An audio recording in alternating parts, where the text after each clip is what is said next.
रख देता है और बाद में इकट्ठा करके बुढ़ापे में सारी सुविधा जब उसको मिल जाती है 60 से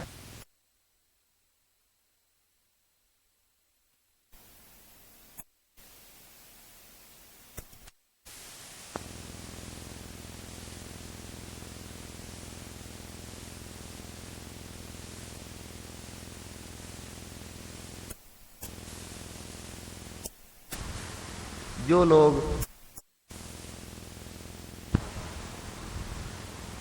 लोग भगवान के प्रति समर्पित हैं, जिन्होंने अपनी युवावस्था भगवान के चरणों में निवेदित कर दी है, उनकी वृद्धावस्था अत्यंत सुखमयी होती है। सारे अभाव होने पर भी उनको किसी अभाव की प्रतीति नहीं होती, वे आनंद में रहते, बड़े प्रसन्न होते। कितने वृद्धों को हमने देखा है, युवावस्था में भजन किया तो बुढ़ापा बड़ा सुख, बड़ा आनंद में, भजन नहीं किया तो वृद्धावस्था दुखमय हो जाती।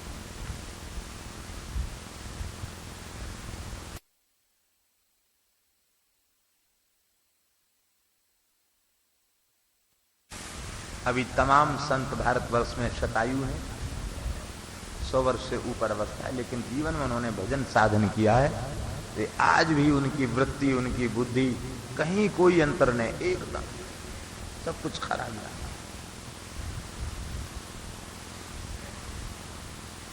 श्री वृंदावन बिहारी लाल की। तो 5 चीजें पंचैते यत्नतस् त्याज्याः, यत्न पूर्वक त्याज करो, क्योंकि पंचैते भक्ति कंटका है, ये भक्ति के मार्ग के 5 कांटे हैं। इन कांटों के निकलने का एक ही उपाय है, गोपी भर्तु पद कमलयोर दास दासानुदासा। इस सिद्धांत की स्वीकृति, मैं कुछ नहीं हूं। हाँ, जगत के व्यवहार में हम जिस कुल में उत्पन्न हुए हैं, जिस कुल में हमारा शरीर उत्पन्न हुआ है, और जो परंपरागत हमारा सदाचार है, वो सब यथावत है। लेकिन पारमार्थिक सत्य ये है कि मैं कुछ भी नहीं हूं, मैं केवल भगवान का दासानुदास हूं। इसकी स्वीकृति देते ही सारे अभिमान नष्ट हो जाते हैं। बहुत दिन पहले की बात है, विद्यार्थी अवस्था थी, तो महाभारत में एक ब्राह्मणों की महिमा का बड़ा सुंदर प्रसंग है, जहाँ कार्तवीर्य अर्जुन ने अभिमान किया है कि हम ब्राह्मणों से श्रेष्ठ हैं, तो वायु ने प्रकट होकर ब्राह्मणों की महिमा का वर्णन किया है। तो उसको हमको बहुत अच्छा लगा, हम उसको कई लोगों को सुना रहे थे। तो पूज्य श्री भक्तमाली जी महाराज रसोई की किसी सेवा में लगे हुए थे, तो सुनते रहे हमारी बातें। सुनने के बाद उन्होंने कहा, पंडित जी, ब्राह्मणता के अभिमान से कल्याण नहीं होगा, मैं भगवान का दास हूं, इस भाव से ही भव सागर से उद्धार होगा। ये शरीर, महाराज कहे, ये शरीर कान्यकुब्ज ब्राह्मण कुल का है, लेकिन ये बात अब हमारी समझ में आ चुकी है कि ब्राह्मण बनने से कल्याण नहीं, दास बनने से कल्याण हो। ब्राह्मण भगवान ने बनाया है, भगवान की कृपा है, लेकिन हम ब्राह्मण हैं इस अभिमान से। इसलिए भागवत ने बार बार इस सिद्धांत का पोषण है, स्वपचम वरिष्ठम। क्यों? बोले मन्ये तदर्पित मनो वचने हितार्थम प्राणम प्राणः पुनाति शकुलम न तो भूरि माना। अहो बत स्वपचो तो गरीयान यज्ञ हुआग्रे वर्तते नाम तुभ्यम ते पुस्तपस्ते जुहु सस्नुरार्या ब्रह्मानुचुर नाम गृणंति। यही खबर। तो निष्कपट धर्म का आचरण, निष्कपट धर्म का आचरण का तात्पर्य है जिस धर्म का फल केवल भगवत चरणारविंद की प्राप्ति हो, लौकिक पारलौकिक भोगों की कामना की गंध भी जिसमें न हो, ऐसे परम धर्म का निरूपण श्रीमद् भागवत।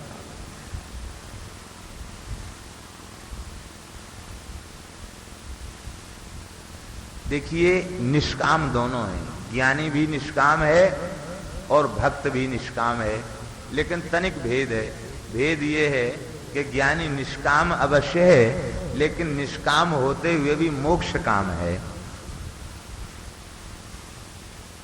निष्काम होते हुए भी मोक्ष काम है। उसकी निष्कामता किस लिए है? मुक्त होने के लिए निष्काम, क्योंकि बिना सर्वथा निष्काम हुए वो मुक्त नहीं हो सकता। लेकिन भक्त की निष्कामता और अधिक श्रेष्ठ है, क्योंकि उसे मोक्ष भी नहीं चाहिए। ननाक पृष्ठम न च पारमेष्ठम न सार्वभौमम न रसाधिपत्यम न योग सिद्धि। ये लौकिक पारलौकिक दिव्य वस्तुएं तो नहीं ही चाहिए, अपुनर्भवम्बा मोक्ष भी नहीं चाहिए। वांछन्ति यत पाद रज प्रपन्नाः, चरण रज के आश्रित भक्त वे कुछ भी नहीं चाहते, बस केवल ये कहते हे समंजस त्वाम विरहय्य न किंचिदपि कांक्षे, आपको छोड़कर मैं कुछ भी नहीं चाहता। अर्थ न धर्म न काम रुचि गति न चाहूं निर्वाण, जन्म जन्म रति राम पद यह वरदान नाम। इसलिए उज्जित कैतव शब्द से ही यह अर्थ स्पष्ट था, लेकिन प्र उपसर्ग लगाकर भगवान व्यास ने इस बात को प्रमाणित किया। श्रीधर स्वामी जी महाराज कहते हैं प्र उपसर्गे नात्र मोक्षाभिसंधिरपि निरस्ता। प्र उपसर्ग से यहां मोक्ष की अभिसंधि भी निरस्त कर दी गई। आप विचार करें, जब अनुबंध चतुष्टय के निरूपण में ही मोक्षाभिसंधि को सर्वथा निरस्त कर दिया गया, तो श्रीमद् भागवत का तात्पर्य कैवल्य में मोक्ष में आप कैसे करेंगे? एक विचार की बात है। इसलिए भागवत का तात्पर्य भवे भवे यथा भक्ति, बस इसी में भागवत का था। भगवत चरणारविंद में अनुराग हो, यही भागवत का तात्पर्य है। देखो, ज्ञानी वे प्रेम के लिए लालायित हो जाते हैं, लेकिन प्रेमी हमें कैवल्य ज्ञान हो जाए इसके लिए कभी भी लालायित नहीं है। जो मुक्त हैं, जीवन मुक्त हैं, विमुक्ताः अपि लीलया विग्रहं कृत्वा हरिं भजन्ति, लेकिन ये हरिं भजन्ति ते विमुक्तिम नेच्छन्ति। जो भगवान के आश्रित होते हैं वे मोक्ष नहीं चाहते। श्री यामुनाचार्य जी महाराज तो कहते हैं कि भगवान तब दास सुखई का संगी नाम, ऐसी कृपा करो आप हमें ब्रह्मलोक भी देना चाहें तो हमें स्वीकार नहीं है। आपके दास में ही जो सुखानुभूति कर रहे हैं, ऐसे आपके वैष्णवों के घर की नाली का कीट बन जाऊं वो हमें स्वीकार है, मोक्ष हमें स्वीकार नहीं। अरे भाई, कीट क्यों बनना चाहते? बोले वैष्णव की थाली की जूठन मिल जाएगी, चरण धोएगा तो चरणामृत मिल जाएगा। तो भगवत प्रसाद और भगवत चरणामृत के पात्र भी तो धोए जाएंगे, तो भगवत चरणामृत और भगवत प्रसाद मिलेगा, और वो भगवत प्रसाद होने के साथ ही साथ भागवत ने ग्रहण किया, वो महाप्रसाद हो गया, वो हमें मिल जाएगा। इसे मैं अपना सौभाग्य मानूंगा, मुक्त हो जाऊं इसे मैं अपना सौभाग्य नहीं समझूं।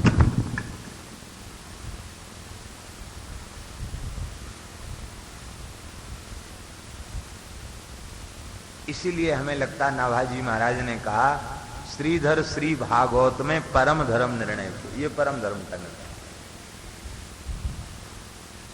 प्रोपसर्गेन मोक्षाभि संधिरपि निरस्ता,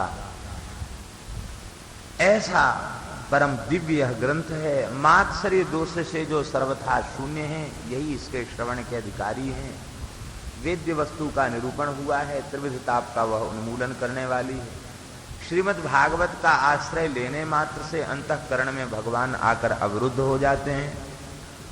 शुश्रूष भी तत्क्षणात्, लेकिन देखिए शुश्रूष भी और कृति भी, दोनों में विशेष विशेषण भाव से संबंध है।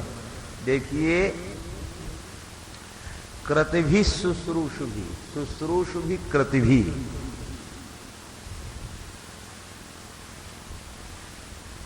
श्रवणेच्छा सबके भीतर प्रकट नहीं होती। कृतिभी, जो पुण्यात्मा हैं, पवित्र आत्मा हैं, वे ही इसलिए अनेक जन्म के बाद सुकृत के पुंज जब इकट्ठे होते हैं तो श्रीमद् भागवत की कथा सुनने को मिलती है। ये बात आप लोग महात्म्य, स्कंद पुराण के महात्म्य भी सुन चुके हैं और पद्म पुराण के महात्म्य भी सुन। अब कृतवी की बड़ी सुंदर व्याख्या श्री वल्लभाचार्य जी ने की है। कहते कृतवी का अर्थ है पुण्यात्मा। पुण्यात्मा कौन से पुण्यात्मा? सामान्य पुण्य का फल है स्वर्ग आदि लोकों में भोगों की प्राप्ति। तो सकाम कर्मानुष्ठान जन्य जो पुण्य है, उन पुण्यों के फल स्वरूप भागवत की कथा सुनने मिल जाए, ये संभव नहीं।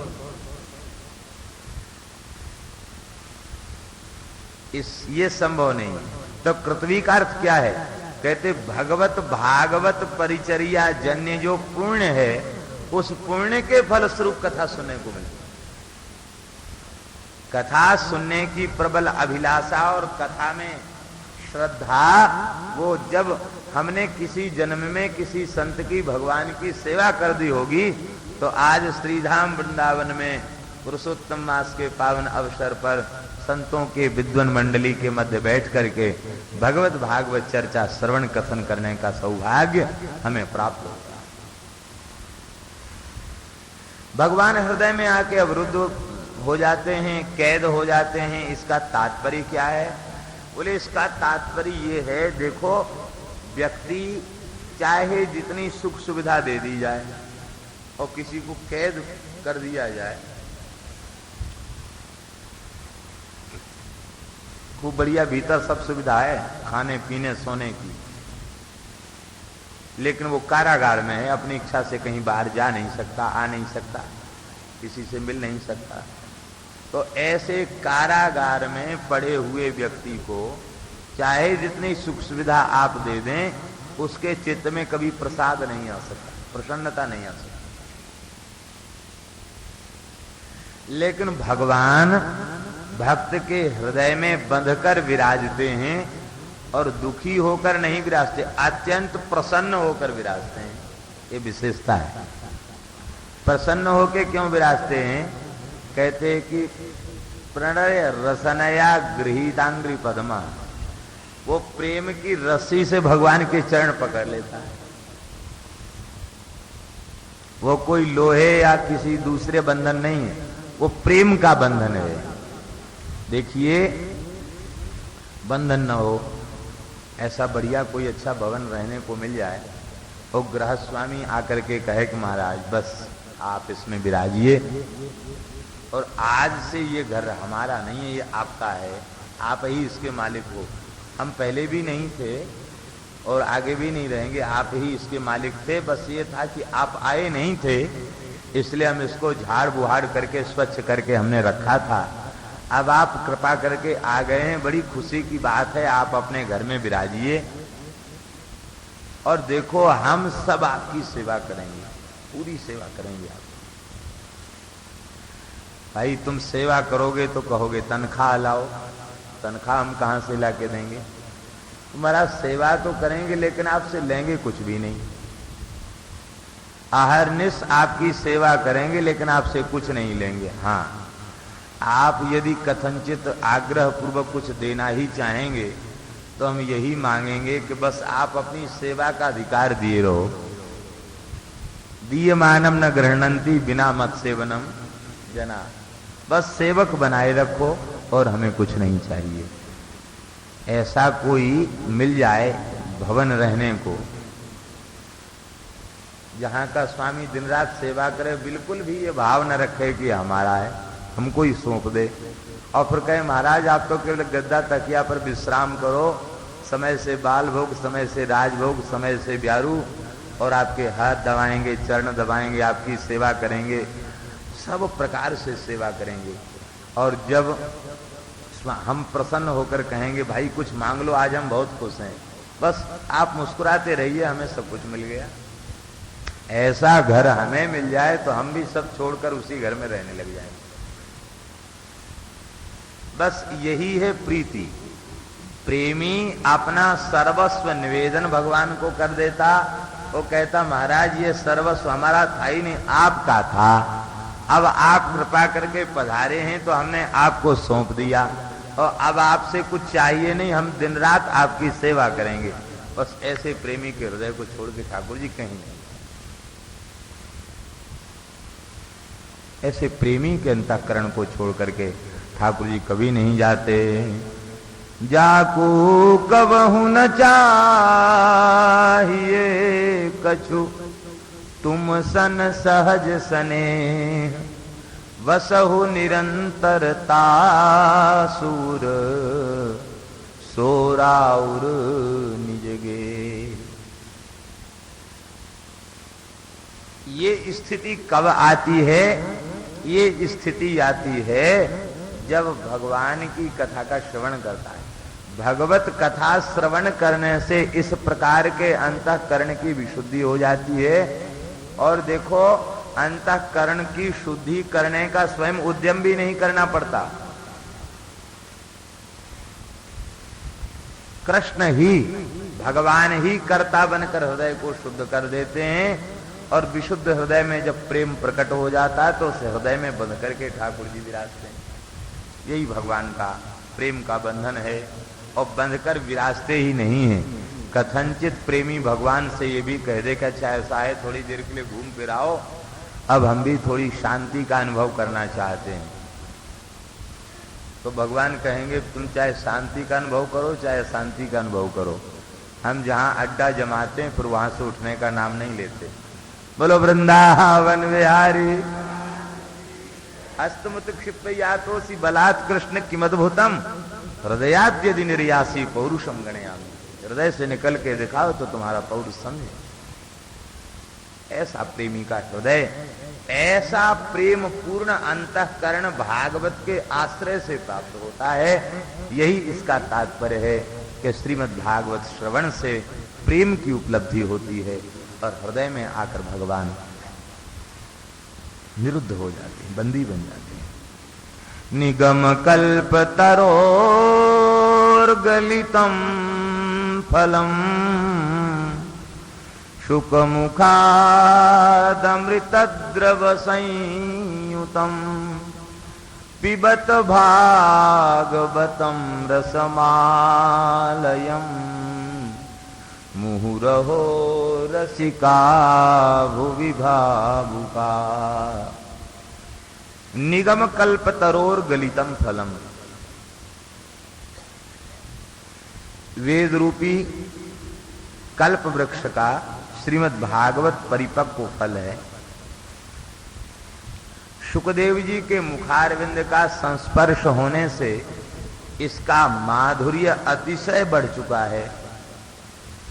ऐसे भागवत रस को पिबत, पीजिए, पियो इस रस को। आलयम पिबत, मुहु आहा पिबत, बारंबार पियो। क्यों? भूवि, ये पृथ्वी पर ही ये रस सुलभ है। स्वर्गे सत्येच कैलासे, वैकुंठे नास्त्ययं वृषः, अतः पिबन्तु सद्भाग्याः मामा मुंचित करहिचित। स्वयं श्री शुकदेव मुनि की उक्ति है। इसलिए भूवि, भूवि का अर्थ है ये पृथ्वी पर ही रस सुलभ है। और पृथ्वी पर भी भारतवर्ष में अतिशय सुलभ है। अब तो देश विदेश में भी ये रस सुलभ होने लग गया अर्थ के बल से। लेकिन देखिए, भूमि विशेष की अपनी महिमा अलग होती है।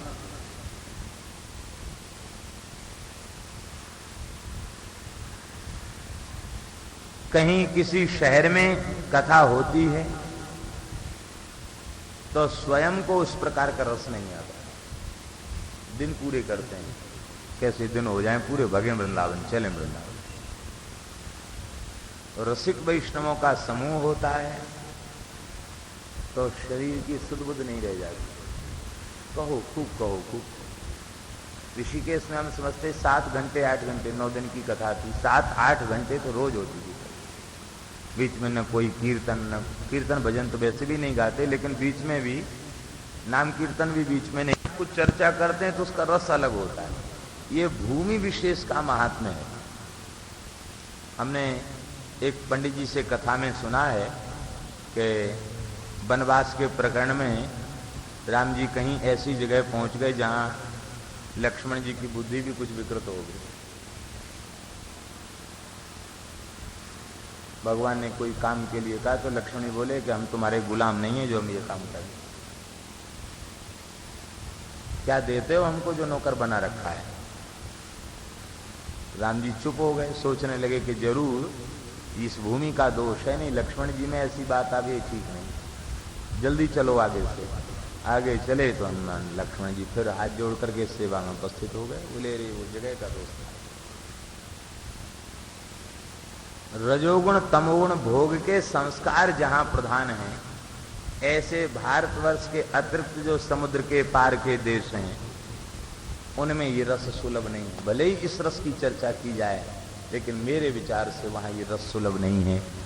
इस रस की विशुद्ध भूमि तो ब्रज है, वृंदावन है, और यहाँ ही यह रस सुलभ है। यहाँ तो गली गली में यही रस बरस रहा है और भागवत के अतिशय विद्वान पंडित विराजमान हैं, वे रस की वर्षा कर रहे हैं।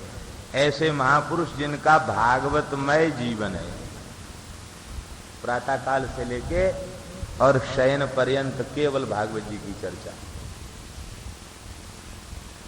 अभी आप लोगों के समक्ष श्री आचार्य पंडित श्री नेत्रपाल जी विराजमान है। हमारे ऊपर बड़ा स्नेह और बड़ी कृपा इनकी है।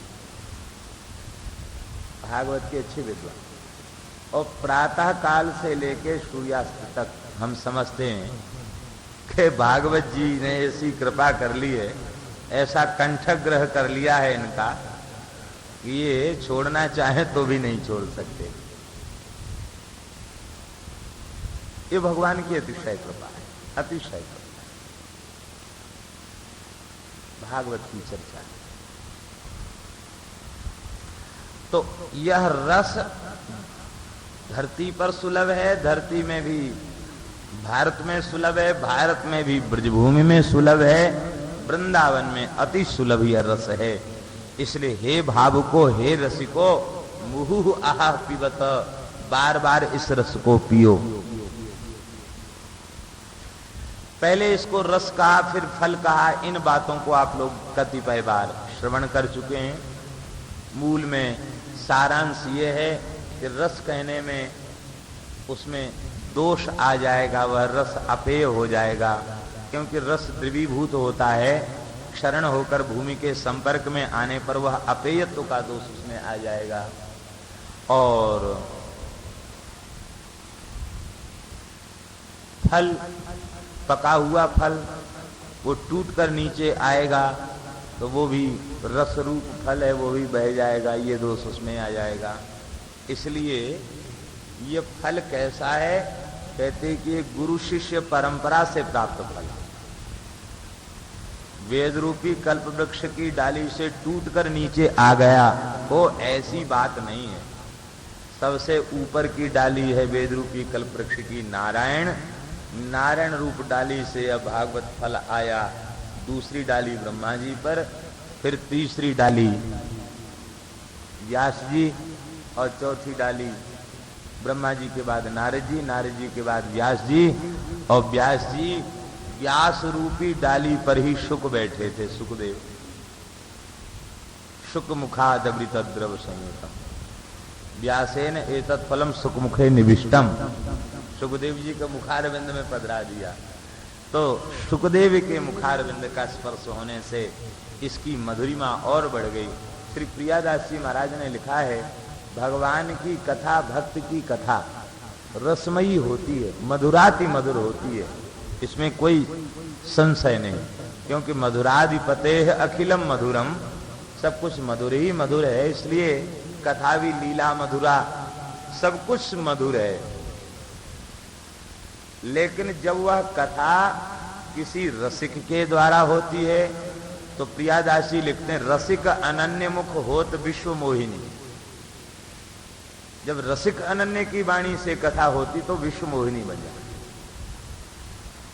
कथा वही है, कथा की महिमा वही है, वक्ता श्रोता वही है, लेकिन इसके बाद जब किसी प्रेम से परिपूर्ण अंतःकरण के महापुरुष के द्वारा कथा होती है उसका रस अद्भुत हो जाता है।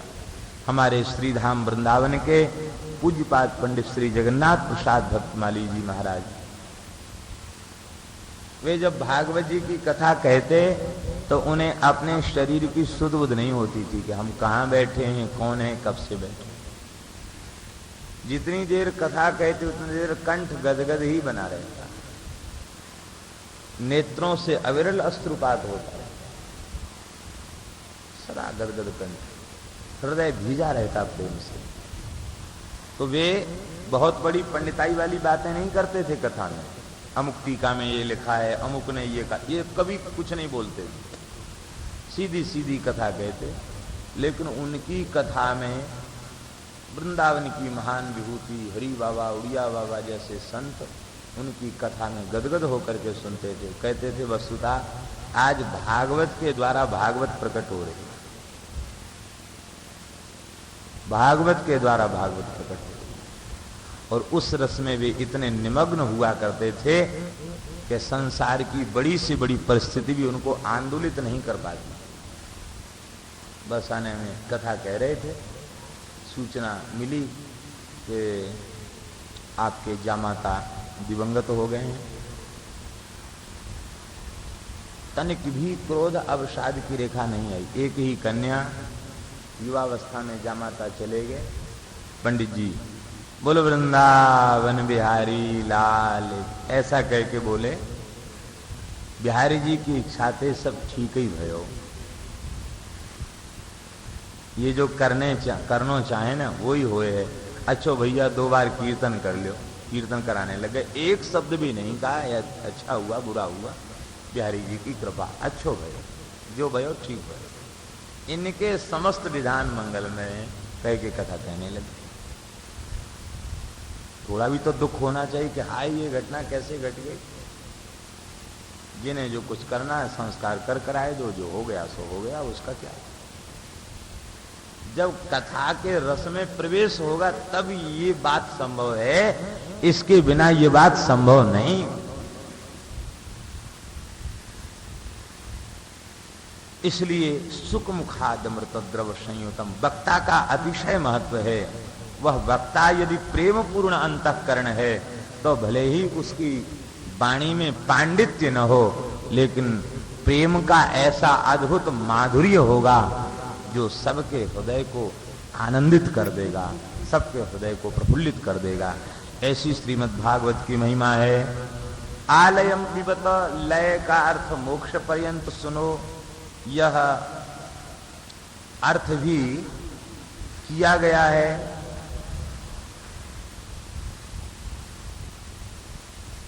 और जब तक शरीर में चेतना रहे तब तक सुनो, अर्थात अंतिम श्वास तक इसे सुनो, अंतिम श्वास तक इस रस को पियो। लेकिन लय शब्द का अर्थ मोक्ष करना ये ठीक है, लेकिन जहां प्रोज्झित कई तब शब्द में मोक्ष की अभिसंधि को निरस्त कर दिया गया, तो आलयम पिबत का तात्पर्य है श्रीमद् भागवत रस वारिधि है। इस रस वारिधि में डूब जाओ। जब तक इसमें अपने आप को डुबो न दो तब तक इस रस को पियो। जैसे रसगुल्ला वो चाशनी में डूब करके बाहर भीतर से रसमय हो जाता है, ऐसी रसमय जब तक न बन जाओ तब तक इस रस को पियो। पूज्यपाद पंडित श्री गया प्रसाद जी महाराज, गोवर्धन वाले पंडित जी, आलयम की बड़ी सुंदर व्याख्या करते थे। वे कहते थे कि भैया जैसे किसी घट में हजारों छिद्र हों और उसको कहा जाए कि इसमें गंगा जी का जल भर दो या यमुना जी का जल भर दो, तो संभव है क्या? कितना बढ़िया से बढ़िया रस उसमें भर दिया जाए वो बाहर निकल जाएगा छिद्रों से। किंतु सहस्त्र सहस्त्र छिद्र युक्त घट को जल से परिपूर्ण करने की एक ही विधि है। वो विधि है कि उस घट को जल में डुबा दो। हजारों छेद हैं घड़े में जरूर, लेकिन उस घड़े को यमुना जी में डुबा दो। जो डुबा दो तो नीचे से जल, ऊपर से जल, बाहर से जल, भीतर से जल, बस यही स्थिति जीव की है। जीव में सहस्रों छिद्र हैं, दोष हैं, ये रस उसके भीतर टिक नहीं पाता, बाहर निकल जाता। इसलिए केवल रस पियो नहीं, पीते पीते इसी रस में डूब जाओ, और डूबने के बाद इस रस से बाहर न निकलो। भीतर बाहर, दाएं बाएं, ऊपर नीचे रस ही रस रह जाए, रसातिरिक्त कोई वस्तु न रह जाए, ऐसे हो जाओ। पिबत भागवतम रसमालयम मुहु आह पिबत, बारंबार पियो। रसिका, रसिको और भावुको, क्योंकि भावुक और रसिक वे ही इस रस के पान के उत्तम अधिकारी हैं। जो यद्यपि इसका तात्पर्य ये मत समझ लेना कि जो रसिक न हो, जो भावुक न हो, वो कथा न सुने। रसिक नहीं है, भावुक नहीं है, तो कथा सुनते सुनते भावुक भी हो जाएगा और रसिक भी हो जाएगा। लेकिन स्वाद इसका तभी मिलेगा जब वह रसिक और भावुक की श्रेणी में पहुंच जाएगा, तभी वह रसिक बनेगा, तभी वह भाविक बनेगा। श्री वृंदावन बिहारी लाल की जय। आलयम की बता, श्रीमद् भागवत रसार्णव है, इसमें डूबना ही भव सिंधु से उबरना है। और इस प्रेम समुद्र की एक विशेषता है, इसमें डूबना तो संभव है, लेकिन डूबने के बाद इसमें से निकलना संभव नहीं।